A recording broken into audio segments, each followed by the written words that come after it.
Hello, I'm Kadeen Mohammed, Thermal Analysis Product Manager at TA Instruments. I'd like to welcome you and thank you for joining us in today's webinar. Our presenter today is Mr. Len Thomas. Len has dedicated his career to advancing the field of thermal analysis, where he has held positions at DuPont and TA Instruments, ranging from applications development, business management, and marketing. Len has served as the president of TA Instruments until his retirement. With his dedication to the field of thermal analysis and continued support of our customers, Len then started his company, DSC Solutions, where he actively consults with industry and academia. The title of today's webinar is the use of differential scanning calorimetry to measure crystalline structure in pharmaceuticals. Well, hello everyone. Thank you for joining us today. I hope that you'll find the next 30 minutes or so interesting and useful in your work. As you know, the subject is characterization of crystalline structure in pharmaceutical materials. And I'm going to do this in two parts. The first part today is going to talk about the basics and theory. And the second part will be something that's new to you. It's new to most people. It's called apparent melting.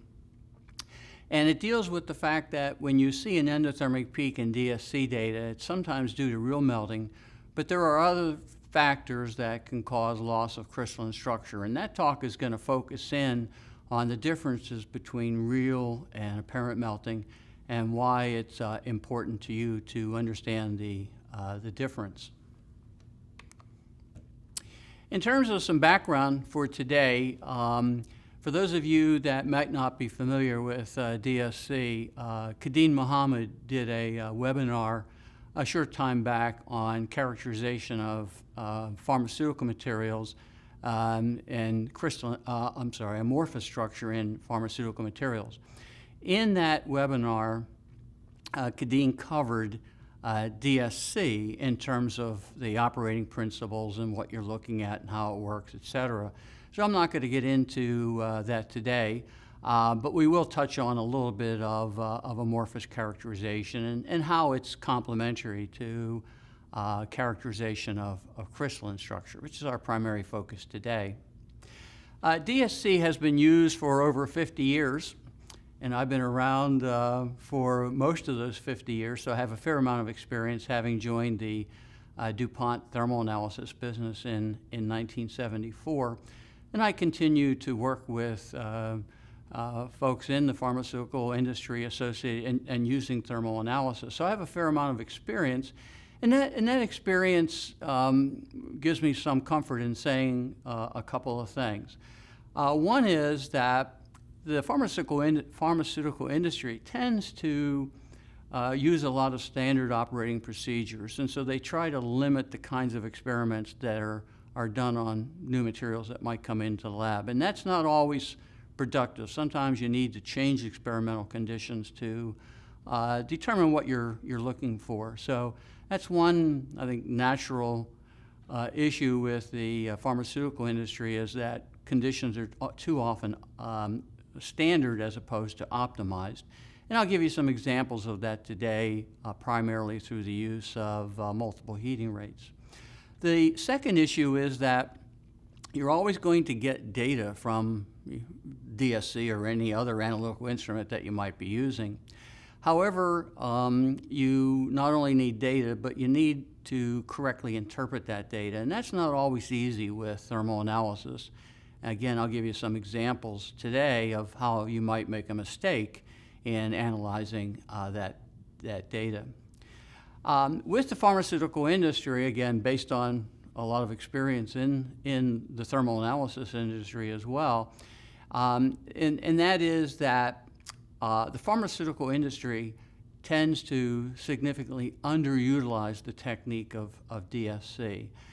There's a lot more potential applications, and I'm going to mention a couple of those today, but in general, it's used to measure pretty basic properties on materials. Today's topics are shown here, cover obviously the typical or basic applications of DSC, a little bit about the theory of the measurement in terms of how we're going to convert what you see into what you're looking for in terms of quantitative information, how to analyze the data, where you might make mistakes in that analysis. I'll talk a little bit about that. The potential problems with using DSC will be covered, and it's just like any other analytical technique. If you don't apply it correctly, you might end up with some problems in terms of interpreting results. And then lastly, to try and help you through that process of getting what you're looking for from your DSC or thermal analysis experiments, I'll talk about how to optimize the conditions to maximize your chance of getting good results. Clearly, if you're dealing with crystalline materials, there's probably three things that you're most interested in. One would be melting temperature. We'll cover that. Heat of fusion, the area of our peaks, that is the quantitative information. And then lastly, how to convert the joules per gram that you're going to be measuring into what you're really looking for, which is percent crystallinity. We don't have enough time today to get much beyond that, but there are potential applications that we might talk about in the future, and it's a matter of you keeping us at TA informed in terms of topics of interest. And those are listed there. That's characterization of polymorphic materials. That might take a couple of webinars as well, because that's a pretty broad subject. Purity analysis, and then drug excipient incompatibility would be the third. And there's more beyond that, but that's certainly enough in terms of possible future topics. In terms of what a typical DSC curve might look like on a typical pharmaceutical material, sorbitol is a pretty common excipient in pharmaceutical formulations. It's used as a sweetener, of course, and it's also used as a plasticizer. So if we run sorbitol by DSC, we might get something that looks like so. And in this case, if we look at our y-axis, we're looking at heat flow with exothermic being up, endothermic being down. So if we're looking at melting, we're going to be looking at endothermic peaks, which are going in the down direction. Okay? And we're going to look at this as a function of temperature. And obviously, we're going to program temperature. Probably the most common heating rate that will be used will be 10 degrees C per minute. In this case, the sorbitol was just about 2 milligrams and was run in a hermetic DSC pan. And what we see here is when we look at the data, we clearly have an endothermic peak. And from this endothermic peak, we're going to extract from it the information that we're looking for, that is melting point, heat of fusion, and percent crystallinity. And what we see in the data is that the extrapolated onset to this peak is at 93.7.88 degrees, and that's called the extrapolated onset of melting. We look at the peak area, and it's about 166 joules per gram. So that gives us the melting of the crystalline structure, at least in joules per gram. And now what we want to do is to convert that to percent. In actual practice, unless you've run this material before, and might be a typical material, you don't really know what to expect in terms of your melting temperature or your heat of fusion. So you're going to either have an internal reference or go to literature search. In this case, I've selected NIST as a source of information for us to use in analyzing and interpreting the data. And NIST quite often, almost always, provides multiple sources for what they claim as the physical and chemical properties. In this case, NIST, I believe, had 3 sources, and what I've done is take the average of those 3 sources. Actually, none of them differed by very much, but I've just used average values here for melting point as well as heat of fusion. And what you see is that down there in the lower left-hand corner, that NIST claims that the melting point of sorbitol is roughly 94 degrees. And when we compare that with our data of 93.8 degrees, that's real good agreement, so we'd be certainly happy with that number. The second piece of information is the heat of fusion. We can see that peak area of our DSC curve is 166.3 joules per gram. When we compare that with the NIST average value of 166, we again think, well, we're getting pretty good data out of our DSC. The last piece of information that you're probably going to want is to convert those values into percent crystallinity. That's going to tell you whether you might have a mixture of materials, some impurities, et cetera. Okay? And what you see is that up in that upper right-hand corner, the percent crystallinity is calculated from the area that we measured divided by the area, these are in joules per gram, that we obtained from our reference. And to put that into percent, we've got to multiply by 100. And so what you see is that based on our measured values, based on the literature values, we have a material here that is 100% crystalline. Now, you might stop there, but if you have a little bit of experience with DSC and analysis of crystalline materials, you probably see additional information in the shape of this peak. That is, if you're familiar with your indium sample, which we'll get to in a second, which is a very sharp peak, notice that the peak here for the sorbitol is kind of broad at the beginning. And what that tells us is that there are some small crystals with defects undergoing melting prior to the normal melting point. And what that means is that this particular sample of sorbitol probably has some impurities in it, which cause the melting point to lower and broaden as well. Now, you can't really interpret what you see here in terms of quantitative sense, in terms of how much impurity might have. But of course, with purity software, you could do an analysis of curve shape and come up with percent impurity. But just from a rough qualitative point of view, what we can do is we can look at how the shape of the melting curve changes with impurity level.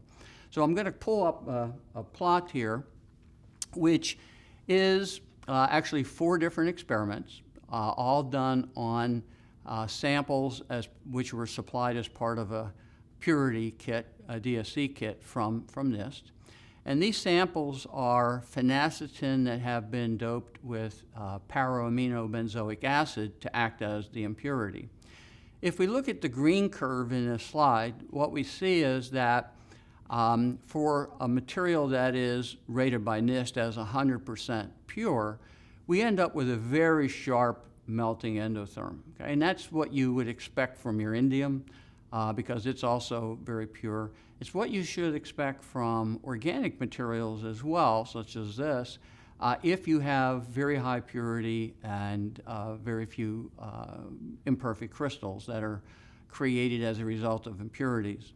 It doesn't take much of an impurity to make a significant change in the shape of your DSC peak. In this case, if you look at the brown line, which is the dashed brown line there, NIST claims that the purity level of this particular material is 99.7 pure, so it's only got less than 1% impurity. But you can see that even with less than 1% impurity, it's made a significant change in the shape of our melting peak. If we go to the red curve, which is 98% pure, again you see a dramatic change in the shape of that curve. There's more low temperature melting than we saw in the pure curve. And the least pure sample here has 5% impurity in it. That's the blue curve. What's interesting is that if we look at that red curve, which has 2% impurity, and we compare that with our original sorbitol peak, you can see that they're very similar in shape. And that gives us a rough guess that there's probably a couple % impurity in our sorbitol. Again, if you wanted to get a quantitative number, you could do purity analysis on this with purity software and get an absolute value. And this sorbitol is a good example of what we're going to look at today, which are listed on the bottom there. We're primarily going to look at melting points, heats of fusion, and percent crystallinity. Let's talk about a few definitions just to ground everybody in terms of the nomenclature for today. Crystalline structure, which is what we're characterizing, crystalline structure in pharmaceuticals,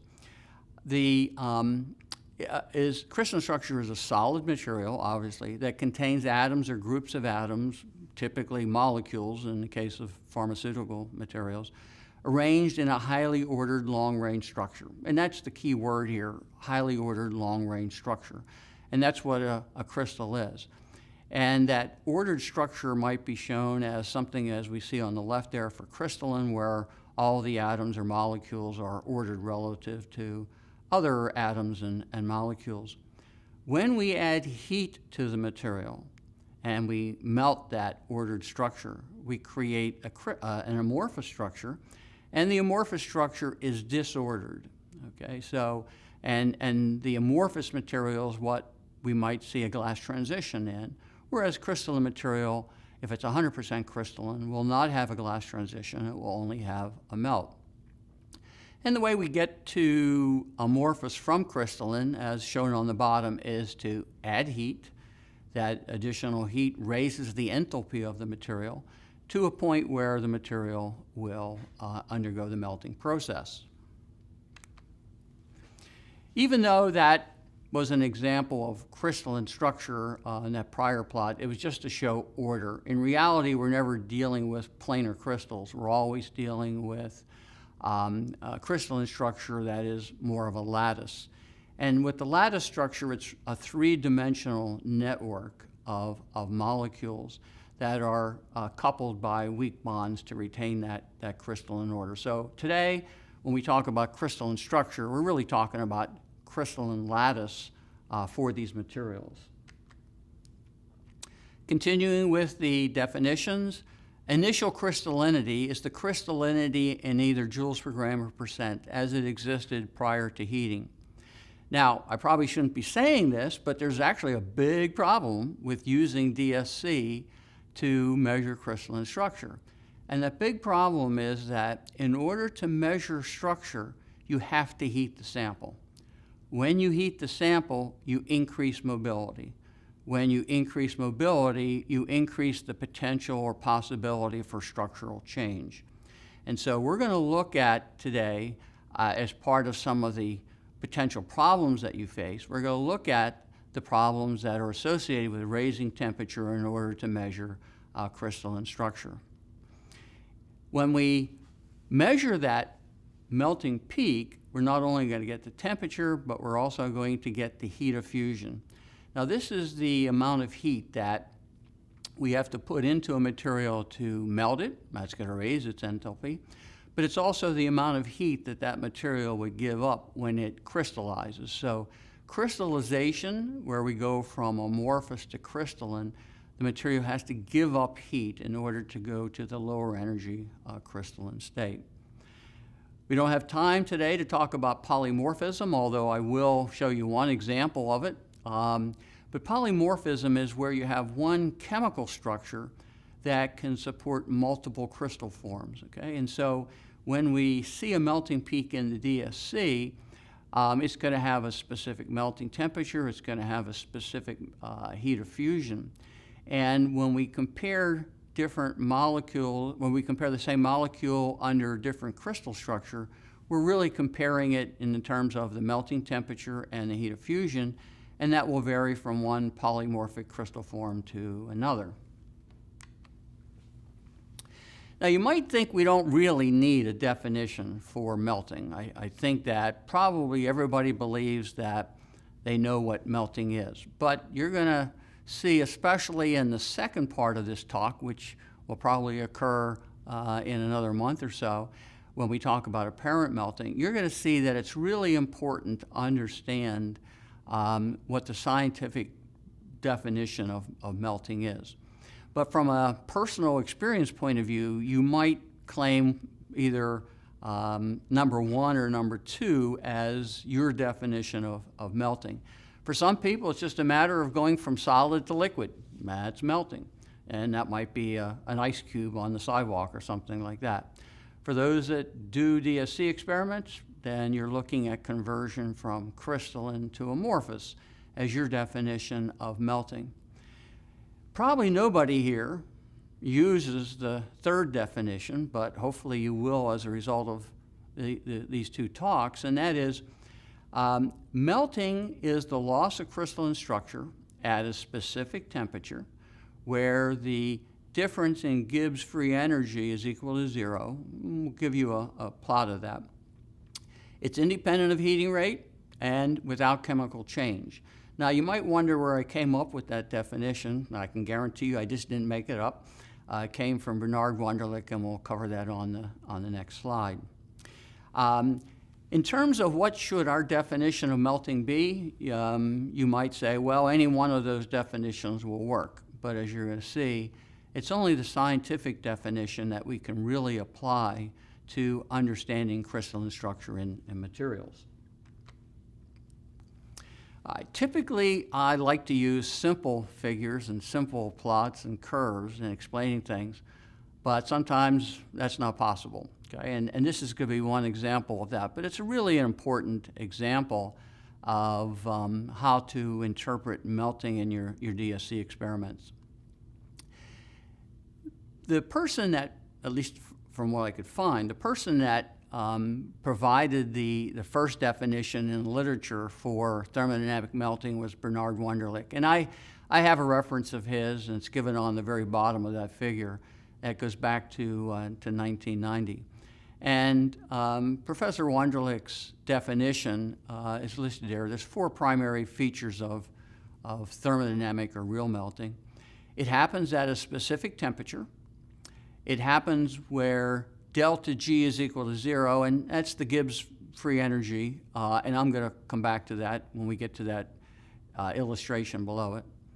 It's independent of heating rate, and there's no chemical change that takes place. Now, you might ask the question, well, where did Bernard Wunderlich come up with that definition? And the answer is really pretty simple. It's all based on thermodynamics, okay? And so if we're going to talk about thermodynamics, and specifically this delta G is equal to 0, the Gibbs energy difference between crystalline and amorphous being equal to 0, we really need to take a look at a Gibbs energy plot. And if you look at that plot, you see on the y-axis the Gibbs energy value or Gibbs energy signal. And for those of you that might not have done a whole lot of work in thermodynamics lately, the Gibbs energy is equal to H, which is the enthalpy of our material, minus T, which is the absolute temperature, and S, which is the entropy. So the Gibbs energy is a function of 3 thermodynamic values: enthalpy, entropy, and temperature. Now, for every material, whether that be in a crystalline form or an amorphous form, the Gibbs energy changes as a function of temperature. And on here, I'm showing 2 different crystal forms: crystal form 1 in black, crystal form 2 in red. And just for information, excuse me, the form that has the lowest Gibbs energy is the more stable form. So if one form is going to convert to another, it would be the black line, which is the less stable form, converting to the red line, which is the more stable form. So the lower Gibbs energy means that it's the more stable form. Now, as we look at this plot, if we start from the left-hand side, which would be low temperature, we increase temperature, obviously to the right. When the black curve, which is the Gibbs energy for form 1, when that intersects the blue line, which is the Gibbs energy for the amorphous state, obviously if they're intersecting there, then there's no difference between them. So that is when the difference in Gibbs energy between the crystalline and amorphous forms is equal to 0. Okay? And right below that, just showing the expansion of that delta G equals 0 term, delta G is equal to delta H, which is the difference in enthalpy at that temperature, minus T delta S, S being the entropy. But the key thing here for thermodynamic melting, real melting, is that there is a very specific temperature at which this occurs. So looking at that curve, if we look at the black line intersecting the blue line, that would be the melting temperature going down to the temperature axis. That would be the melting temperature of that form. If we look at the red line, which is the more stable form, which typically means it melts at a higher temperature and it has a higher heat of fusion, you can see the intersection there occurs at a higher temperature. Okay? So in terms of relating this thermodynamic plot back to the Wunderlich definition, you can see that Wunderlich says loss of crystalline structure happens at a specific temperature. We can see where the intersection is, that's a specific temperature. That specific temperature is when the Gibbs energy difference between the two forms is equal to 0. It's independent of heating rate. If it was dependent on heating rate, that would mean that it's time dependent. If it's time dependent, it's going to be a kinetic process rather than a thermodynamic process. And so it has to be independent of heating rate in order to be a thermodynamic measurement.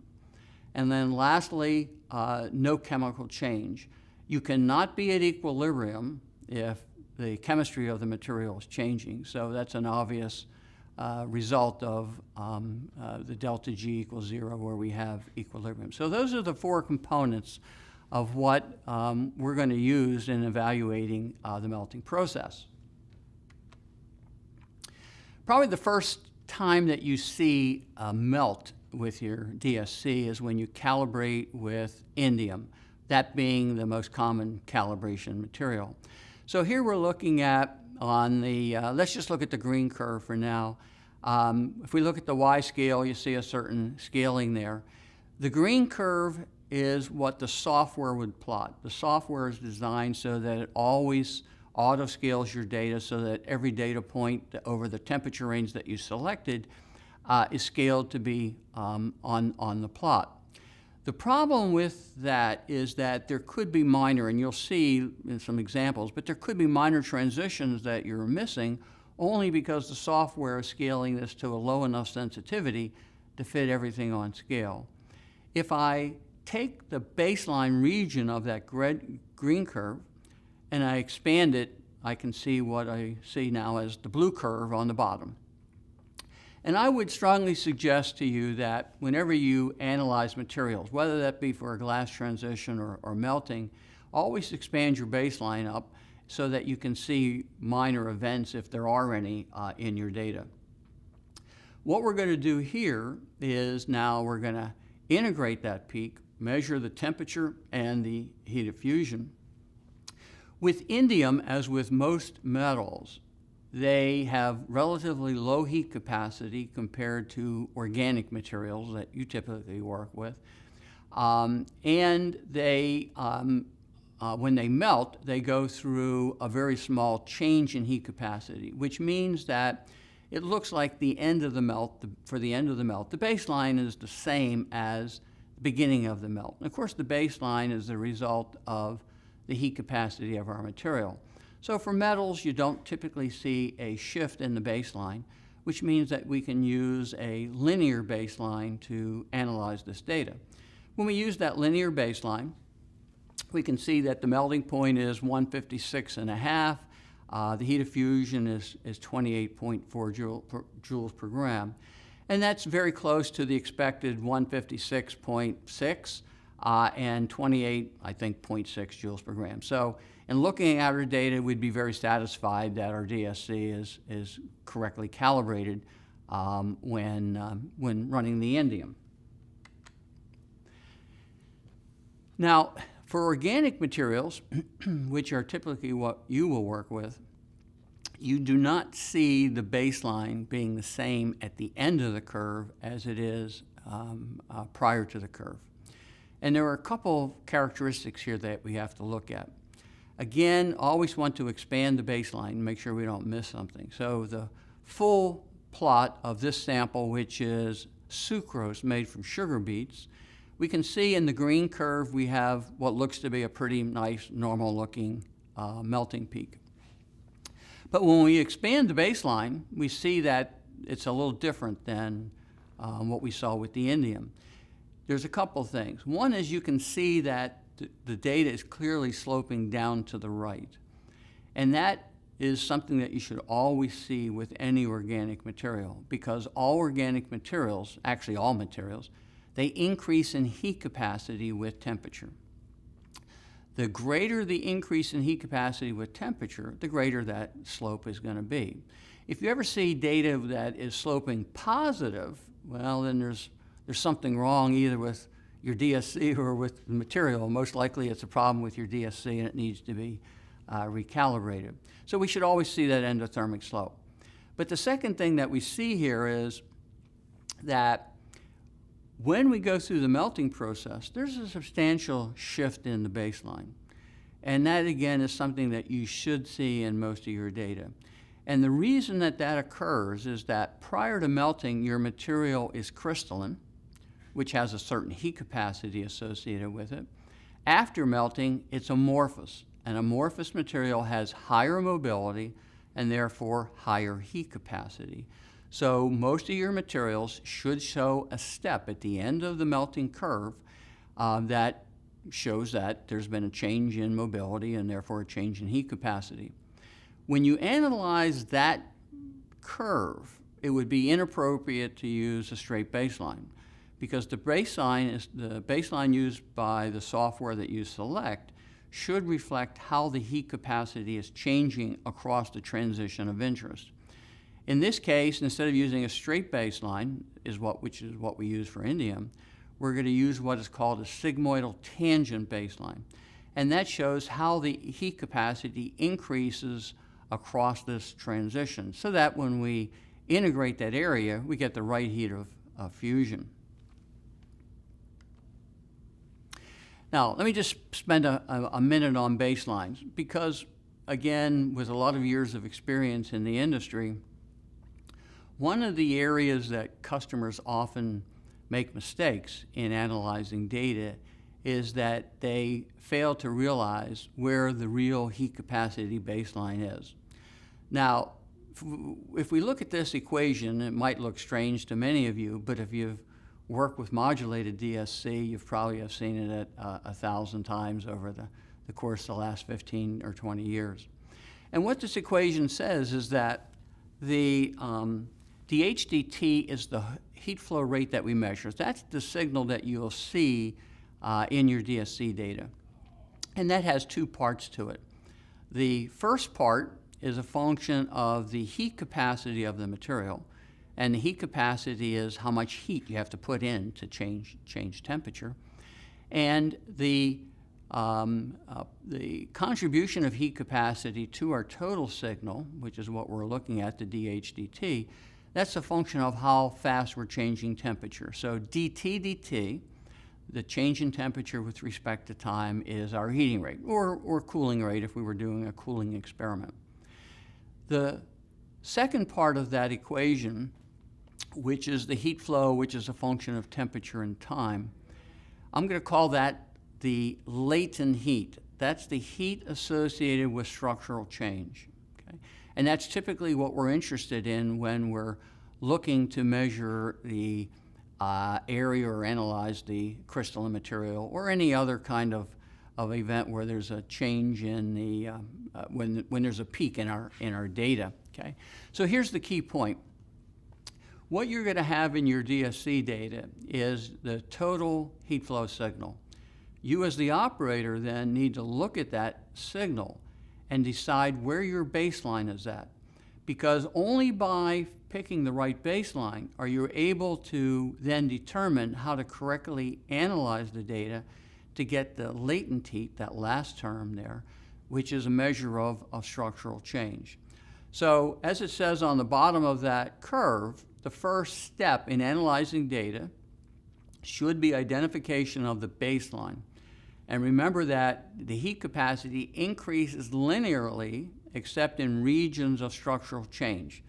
And just backing up, if it changes linearly, that means your baseline should be relatively straight. Tangents drawn by the software should follow the slope of the baseline. Now, this is true whether you're working with amorphous materials or crystalline materials. And let me just show how easy it might be to make a mistake in analyzing data. Now, this is a glass transition. And yes, there is a peak up at about 45 degrees or so, but that is a peak associated with what is called enthalpic recovery at the glass transition.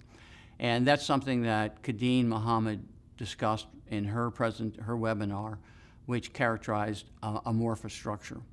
And so the point here is this. That's our data, the green curve.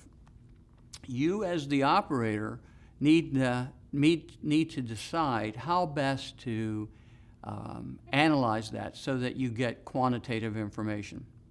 Now the question here is, as you look at that data, and you can see how all the black information there, the lines that are tangent to the curve, the arrows going up and down, which is the size of the step, you need to decide whether that looks to be correct or not correct. And let me just say that it's not correct, okay? Although it looks okay, there's actually a fundamental problem here. If you look at the end of the glass transition, notice that the dashed line that's drawn at the end has actually a slightly positive slope. That makes no sense. Baselines always slope down as you go up in temperature, and that's because all materials increase in heat capacity with temperature. So anytime your analysis, your data analysis shows a positive slope to the tangents drawn by the software, as we see here at the end of this glass transition, there's a problem. And what we need to do is to figure out where the real baseline's at. One way of doing that is to do a heat, which is what this is, a cool, and then a second heat. In the second heat, we're going to hopefully eliminate all of the relaxation processes that take place at the glass transition. And if we do that, we can end up with a transition that's a whole lot easier to interpret. Now, this is a comparison of the first heat and the second heat from this particular material, which happens to be a mixture of sugars, okay? It's not crystalline, it's completely amorphous, okay? The green curve is what we initially saw, which was the very first heat. The blue curve is the second heat after we did a cool, also at about 10 degrees per minute, which is what the heating rates were on these curves, I believe, as I recall. But here's the key thing. Look at the blue curve and look at the end of the glass transition.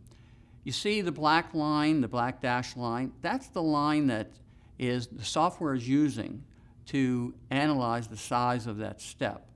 And that has the correct slope to it. It's sloping down to the right, which is what we expect because we expect heat capacity to increase with temperature, and that should be that negative endothermic slope as we see there. Now you might, I'm not going to get into why the temperatures are different here. That's not the key point. The key point is we need to correctly analyze events if we're going to get quantitative information.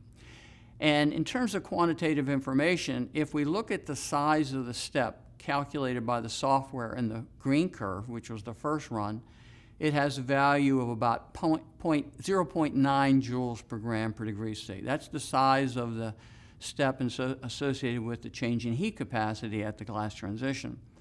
Whereas if we look at the blue curve, which is now using the correct slope to the baseline after the glass transition, the size of that step is 0.79. And so simply by using the correct baseline as opposed to an artificially chosen baseline in that first curve, we can see there's more than a 10% difference in our data. And so if you want to get quantitative results, you have to take care to make sure that you're selecting the right limits, which are in the baseline region of your data, in order to do any kind of quantitative analysis. Okay, so let's talk about how are we going to calculate percent crystallinity. And the purpose of today's talk is to measure and characterize crystalline structure. But when you have a material that's semi-crystalline, it's both crystalline and amorphous, then you want to take advantage of the glass transition in your data to have a second measure of crystalline structure. If we look at the blue curve here, this is data plotted by the software so that it is full scale. And it would be really difficult to figure out how to analyze the data in the region between the cold crystallization peak, which occurs near 80, and the melting peak, which is up there at 160. You might be tempted to use a straight baseline. And of course, as you're going to see in the second plot here, that would not be correct. The green curve is the same data, and we're doing this with the curve overlay feature of our software. The green curve is the exact same data, but it's been expanded to make sure that we correctly select our limits for analysis. So let's first look at the glass transition to see if we can determine how much crystalline structure is in this sample to begin with, that is, the initial crystallinity of our sample prior to heating it in the DSC. And in the green curve, we can see that the tangents drawn by the software both have that negative endothermic slope, which is what we're looking for. And the size of the step that we see there is 0.78 joules per gram. That doesn't tell you what the percent crystallinity is, but if you have a reference value from the literature or somewhere else internally, then you can calculate from the size of that glass transition how much crystalline structure is in this material. And so to calculate percent amorphous from the size of the glass transition, the size of the step that we measure is 0.78. We would divide that by the literature value for the size of the step for 100% amorphous structure, put it into percent by multiplying by 100, and what we see is that based on the glass transition, this material is 100% amorphous, which means that there was no crystalline structure in it to begin with. Just as a note from the literature, it says that the glass transition of dry amorphous sucrose is typically 0.78, which is what we used. But it also says that for dry sucrose, the glass transition should be at 68 degrees. If we compare 68 degrees, which is where it should be if the material were dry, with what we get, which is closer to about 29-30 degrees up on the green curve, we can see that our glass transition is about 30 degrees or so too low. What causes that is water. So spray-dried material is never moisture-free. The water that's still there in the sucrose is acting as a plasticizer to lower the glass transition temperature. But from a quantitative point of view, at least based on the size of the glass transition, we would conclude that there's not much, if any, crystalline structure in the original sample. Let's use that same data now, but analyze what we see as the crystallization peak and the melting peak. Again, if you look at the blue curve, which is the data full scale, it'd be kind of hard to select our analysis limits. If you go to the green curve, you can see that there is no baseline between the crystallization peak, which starts near 70 degrees, and the melting peak, which has an extrapolated onset there of about 144. Once we come out of that green exothermic peak, which is where crystalline structure forms, we almost immediately go into the melting of those crystals that formed. When you do not have a baseline region between peaks, your only option is to integrate from the start of where you see something happening until the end. So you can see in this case, I selected a temperature of about 60 degrees, which is prior to the crystallization peak. Picked a temperature which is up probably about 175 degrees, which is the end of the melting peak. And the software then drew a straight line between those 2 points. Using the so-called perpendicular drop feature of the software, I can then mark the point where the baseline crosses those two, where the baseline crosses the actual data. I can ask the software then to tell me what is the area of the crystallization peak, which you determined to be 69 joules per gram? What is the area of the melting peak, which is 70.5 joules per gram?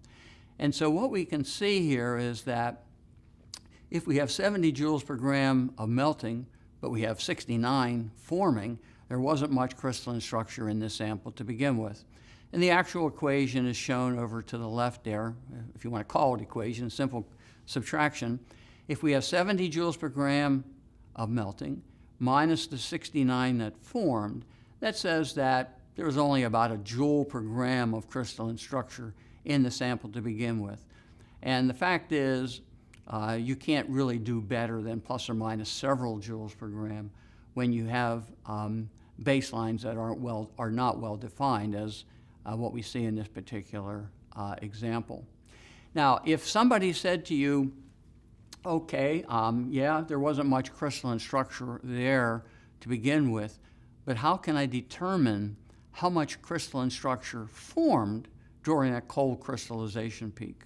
And then what you would do is, down there shown in red, we take the 69 joules per gram of crystallization exotherm, divide that by the known heat of fusion for sucrose, and that says that about 52% of the sucrose converted from the amorphous form to the crystalline form.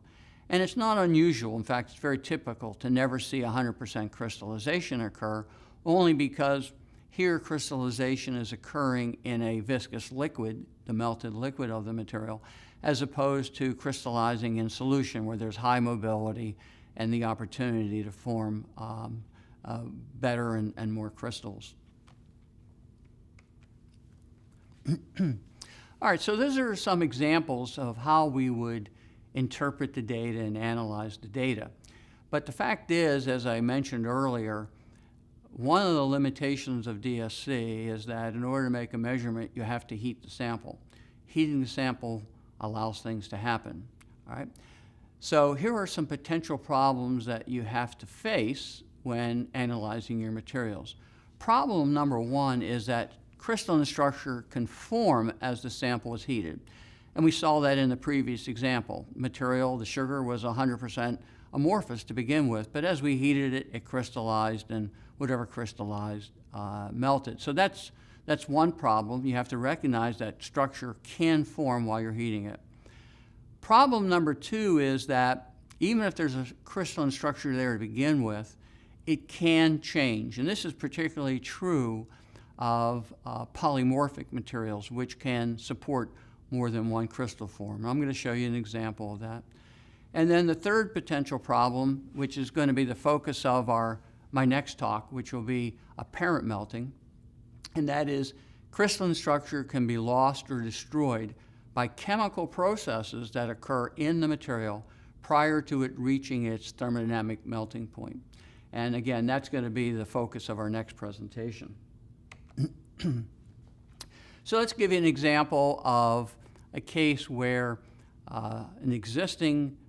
where the crystalline structure can change from one form to another, and that occurs with polymorphic materials. This is a material, tolbutamide, that is well documented in the literature. It's known to have 4 different crystal forms. In this case, this material had been pre-melted, rapidly cooled, and put into what was intended to be a 100% amorphous state. If we want to see if that was accomplished or not, what we can do is to measure the size of our glass transition.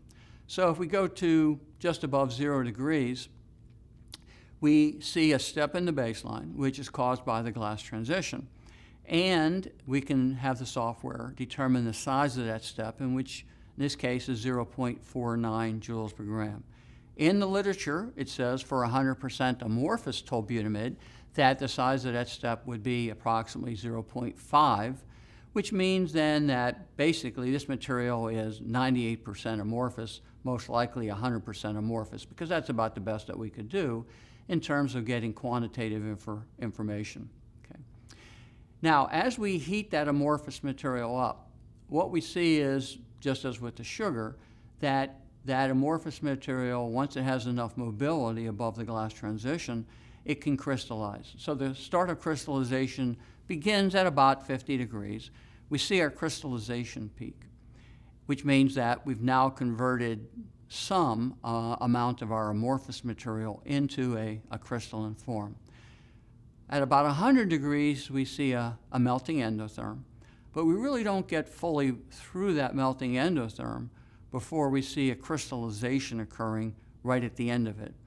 That takes me into another melting peak, which is up at about 115 degrees or so, a little bit of an exotherm, and then lastly, we get a much larger melting peak prior to reaching 150 degrees. What's happening here is based on, and I've got it listed there, the Ostwald's law of stages. And that law says that when you have conversion from one form to another, whether that be amorphous to crystalline or crystalline to crystalline, the conversion between forms will take place between the two forms that are closest and gives energy, okay? And so what happens is when this material crystallizes around 50 degrees, you might think it's going to go into the most stable form, but the Ostwald's law of stages says no, it's going to go into the form closest in energy, which turns out to be the least stable form. That least stable form melts around 100. It's now in the liquid state. It now can recrystallize into the next most stable form, etc. And so what can happen in a DSC experiment as you increase in temperature, structure can change, and that's what we see here and typically see or commonly see in polymorphic materials. So that's the second issue that we face. The third issue is that even though things might look simple in your DSC data, it doesn't mean that they are always simple to interpret. When you look at this curve, you would say, well, that looks like a really nice melting peak. It almost looks like my indium melt, except it's a little higher, happening at 169 degrees. And this is acetylsalicylic acid, and I'll use aspirin to save my tongue on that term hereforth.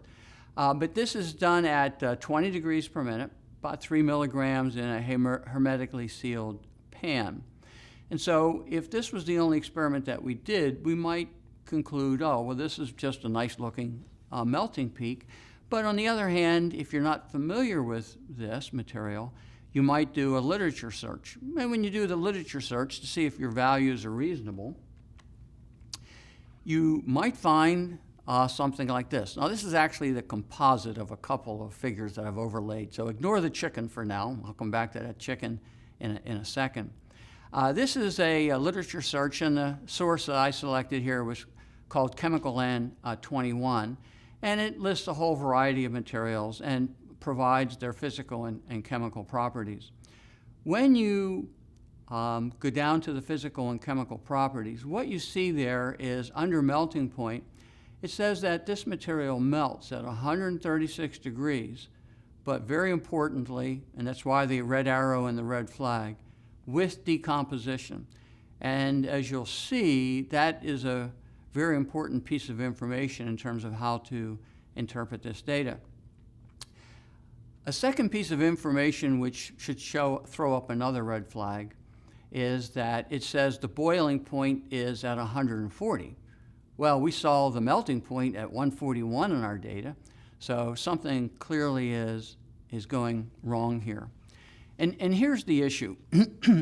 In the pharmaceutical industry, there is really a standard term that is extremely misleading. And that term is that it melts with decomposition. The implication is that if it melts with decomposition, the first thing that happens is it melts and then it decomposes. Okay, that would be the logical conclusion from that term. It melts with decomposition. Okay. The problem is that there's other ways of eliminating crystalline structure than melting. And so what we want to do is, let's do a series of experiments at different heating rates to see if we can confirm that this is melting with decomposition. Because if we change the heating rate, then we would expect, if it's really melting only happens at a specific temperature, and therefore, no matter if we change the heating rate or not, it'll still have the endotherm at the same temperature. So we do a series of heating rates, and we immediately see, uh-oh, we've got a problem. Our first run, which is in red there at 141 degrees is the onset, was done at 20 degrees per minute. The blue curve is a fresh sample of the same material, and it was heated at 5 degrees per minute. The green curve, which was done at 1 degree per minute, shows an onset temperature of 131 degrees. So clearly, there's something that's time dependent here going on. The endotherm is not always happening at the exact same temperature, as our definition said it should. Now, if you take a material that undergoes real melting, no decomposition, real melting, in this case I'm using phenacetin as supplied by NIST, this is their 100% pure sample. As we change the heating rate, you can see that the onset temperature doesn't change at all. The onset temperature shifts by a couple tenths of a degree, which would be typical for thermal lag across the sample. The higher heating rate will shift the peak temperature, so we go down to the minimum values there, or the maximum in the peak. We can see that the faster we heat, the slightly higher in temperature the peak occurs. And we can clearly see that the faster we heat, the broader the peak becomes. And that's normal. High heating rates tend to broaden all transitions. But if we have the real melting of a material with no decomposition, this is what we'd expect. Heating rate should have no effect at all on the onset temperature of our melt. On the other hand, if we go back and we look at our sample of aspirin, clearly there is a problem with the shifting here. And we might suspect that, going back one more step, that the melting point is not constant, it's not 136. What we really have is decomposition, or the onset of decomposition, that causes loss of crystalline structure. So now we can go up to the chicken. So which comes first, the chicken or the egg? Does melting happen first, or does decomposition happen first? And the answer to that question is real simple, because if melting happened first, all of these curves would start at the same temperature. They would only look different at the end, okay? And so clearly we have a kinetic process, which is the decomposition that was noted in our chemical reference. And this is going to be the focus of our next talk, which will take place maybe another month or so. So let's ask ourselves the question, does the loss of crystalline structure in aspirin satisfy our definition of melting that we agreed in the beginning was all based on thermodynamics proposed by Wunderlich, okay? Does this particular endothermic peak that we might call melting, does it really satisfy our definition of melting? And the answer is going to be an obvious big no. Going to the definition, is the loss of crystalline structure occurring at a specific temperature? Clearly no. Change the heating rate, peak shifts. Is there equilibrium occurring here at the melting point? Well, if the literature says that there's decomposition happening, you can't have decomposition and equilibrium at the same time. So the answer is no. Is it independent of heating rate? If it was independent of heating rate, that would say that the endotherm is always going to happen at the same temperature because it's a thermodynamic process. In this case, it changes with heating rate, which means that it's a kinetic process. It's not real melting. And lastly, the fourth component of the Wunderlich definition is all of this occurs with no decomposition. But clearly our reference says there is decomposition. So we have to conclude that this is not real melting. There's loss of crystalline structure being caused by a kinetic process, which is identified as decomposition there in our reference. But the big question is this: if it is not melting, why does this peak that I'm calling apparent melting, why does it look like a melting peak? And the answer, join us for part 2, and we're going to answer that for you in a lot of detail. All right, so let me wrap up here. Why why would we want to spend a whole second session on apparent melting when, as the slide says, for both apparent melting and real melting, both end up in eliminating the crystalline structure in the material. So whether we have real melting or apparent melting, both result in conversion of crystalline structure to amorphous. Well, the answer is this. If you have apparent melting as the cause for the loss of crystalline structure, then one, you cannot obtain an accurate melting temperature, which I think is something you want to do. Two, you cannot measure accurate values for the heat of fusion, because that will change with the temperature of the peak. You cannot measure impurities in your material because impurities affect the shape. But the shape that we're looking at is the result of a chemical process, not crystal defects caused by impurities. It is not possible to obtain an accurate glass transition temperature in materials that have been heated, melted, and then cooled, because in the process of eliminating the crystalline structure, you have caused partial decomposition. So what will happen when you have apparent melting is that the glass transition that you measure will always be lower in temperature than what the pure undecomposed material would be. And then lastly, if you are working with polymorphic materials where you're relying on the melting temperature, you're relying on the heat of fusion to identify which crystal form you have, you cannot do that with materials that go through apparent melting. All right, so those are the ways to apply DSC. Those are some of the problems that you face in characterizing the data. So what can you do to maximize your chance of correctly interpreting your results? And that's the focus of these next two slides, okay? One, always run thermogravimetric analysis first on your material. And what you're looking to do with the TGA experiment is to determine moisture content. Why is moisture content important? Because it affects the glass transition temperature, as we saw with that spray-dried sucrose. Two, you're looking for the presence of solvates and hydrates. The desolvation, dehydration process will give you a distinct peak in terms of weight loss, separate from the weight loss due to free water in your material. And if you have solvates and hydrates in your material, then the type of pan that you use is going to affect results as well. So the TGA can tell you whether or not you have some hydrates and solvates based on the temperature where they come off. The third reason is that I'm sure all of you have heated an occasional sample to a temperature that is too high in the DSC. The result of that is that the pan bursts or leaks, and it creates a dirty DSC cell, which needs to be cleaned, and depending on how bad it was contaminated, it might need to be recalibrated. So do the TGA first, and that's going to help you interpret your DSC results. And this is just the one example that I'm going to give you on TGA. It's a real nice example.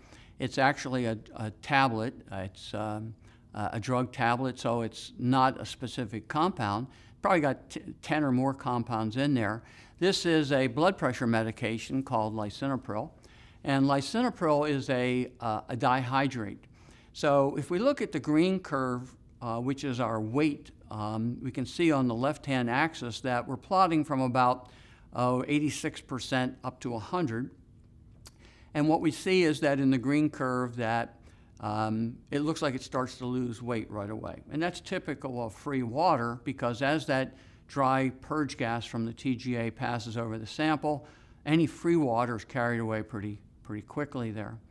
As we continue to high temperature on the green curve, we see a series of events that are really impossible to interpret, okay?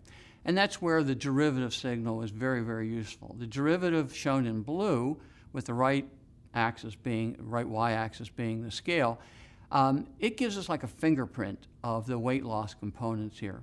So what we see is that after that initial loss of free water, we see a series of peaks. I don't know which two of those three are associated with the active drug in the formulation, but we see that there's a series of peaks which indicate that we have minor components that are either dehydrating or decomposing in the sample. Clearly, once we get to about 150 degrees, we see a pretty substantial weight loss. This is where decomposition is occurring. That's a very important temperature, because once you reach decomposition, the chemistry of the material has changed. So even if you saw something in your DSC data at that point, it wouldn't mean anything because you no longer have your original starting material. So by doing that TGA in advance, you have a lot of insight into how to interpret what you see in your DSC. And then the last slide. The last slide shows how you should approach your DSC experiment to identify whether you have a real melting process or whether you have loss of crystalline structure caused by something else, apparent melting, which we'll get into in talk number 2. So what you want to do is run at 2 different heating rates. Why, and I suggest 1 and 10, is that if you have a thermodynamic loss of crystalline structure, it's going to happen at the same temperature regardless of heating rate. On the other hand, if you have apparent melting, where crystalline structure is being lost due to a kinetic process, then kinetic processes are time dependent. They're going to shift to higher temperature with higher heating rate.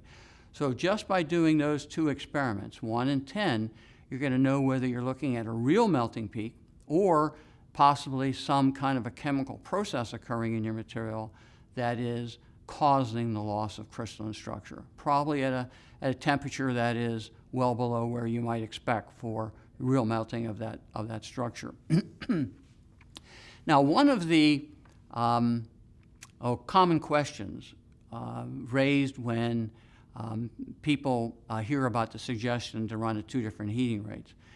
The question is, well, okay, if I calibrate my DSC at 10, but I want to run at 1, do I need to recalibrate? The answer is absolutely not, because with your indium or any other metal standard, the difference between 1 and 10 degrees per minute is something on the order of 2/10, maybe 3/10 at most. And what you're looking for is a much larger shift between the curves as a result of the kinetic process driving the loss of crystalline structure. I would suggest you use about 2 to 5 milligrams. Do use a hermetic pan. It's really important to use a hermetic pan because if you allow volatilization to occur, that's an endothermic process, and it's a highly endothermic process. So it can obscure the minor events that you're looking for. Always use a hermetic pan. When you do your experiments at those 2 different heating rates, if the onset temperature for melting happens to be the same in both cases, then you're looking at a real melting process, and it doesn't really matter whether you analyze the 1 degree per minute data or the 10. On the other hand, if there is a shift in the onset temperature, then you're looking at apparent melting. Something else is causing the loss of crystalline structure other than real melting, and you're going to need to join us for part 2 of this presentation, which is going to be rescheduled probably in about a month from now. Thank you for your interest and for joining us, and now we're going to take questions that we're going to try and answer for you. Thank you again.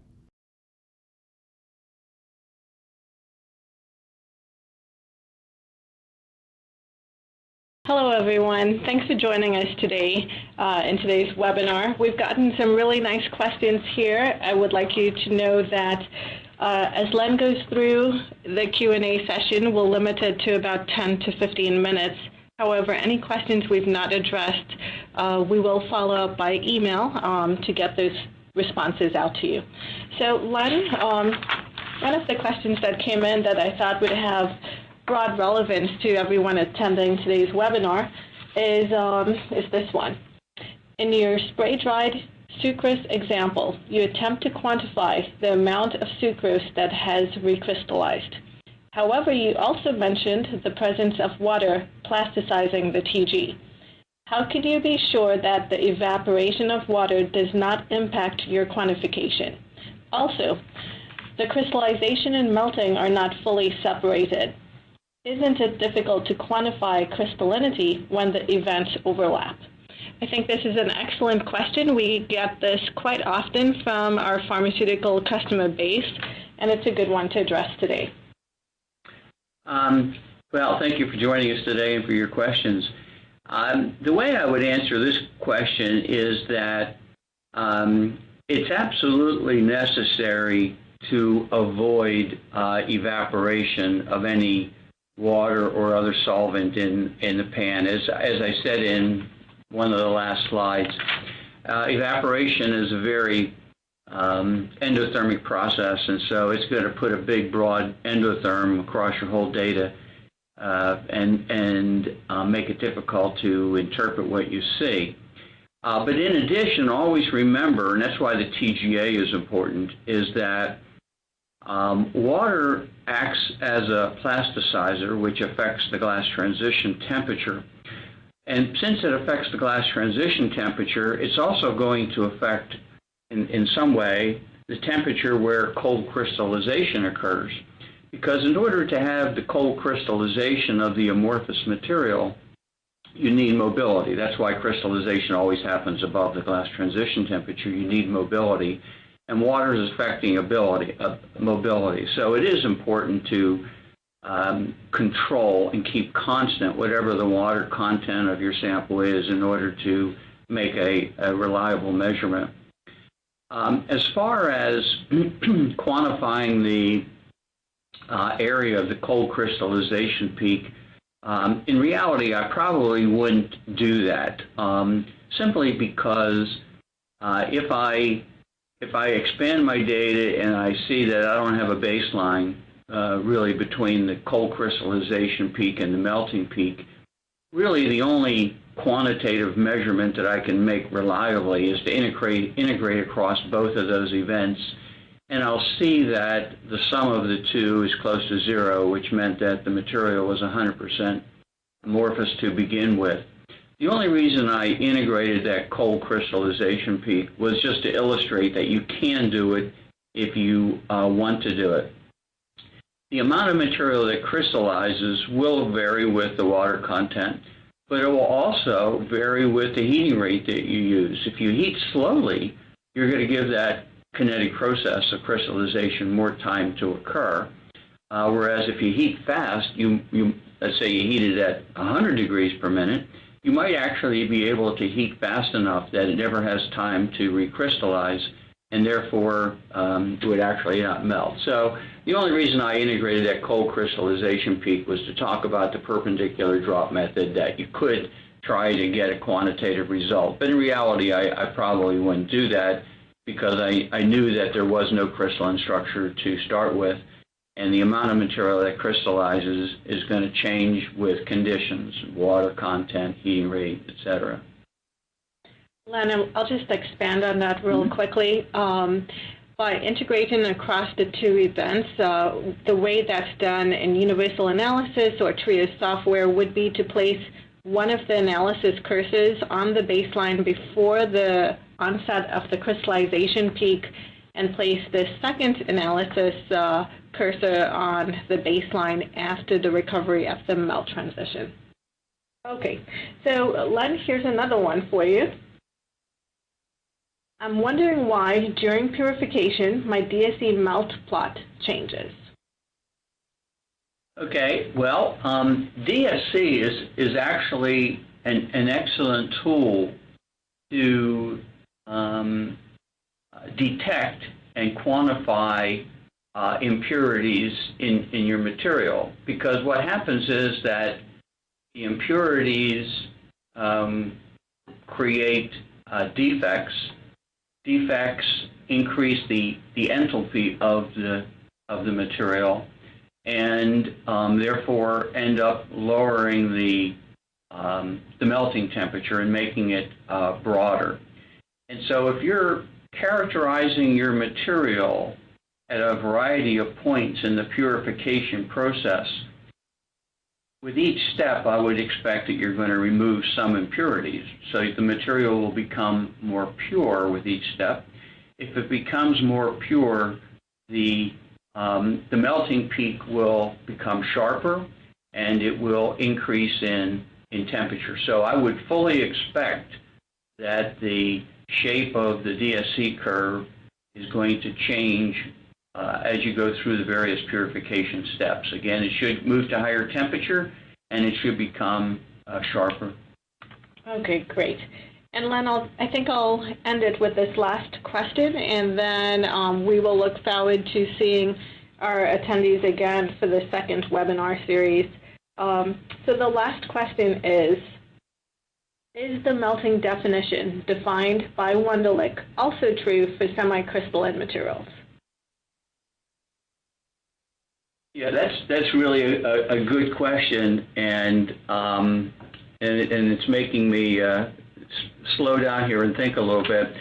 The Wunderlich definition does apply to semi-crystalline materials. It also applies to materials that have impurities. So, you know, if you have an impurity, you're going to have a broader melting peak. And the reason it's broader is that the crystals with the defects have a higher Gibbs free energy because they have a higher enthalpy as a result of the defect. And so they will melt at a lower temperature. But if they melt at a lower temperature because of the impurity, the crystal defect, then that's still thermodynamic melting. And so the Wunderlich definition would apply to semi-crystalline material as well to materials that are less pure. Okay, great. Well, Len, thank you for your time today. We're looking forward to the next webinar series of characterizing materials going through a melt transition or decomposition. We're looking forward to hearing more about that. All right, well, thank you very much for joining us today. We're happy to have you, and we'll follow up with the Q&A for those of you who submitted questions and we did not get to address in today's time frame. Thank you and have a great day.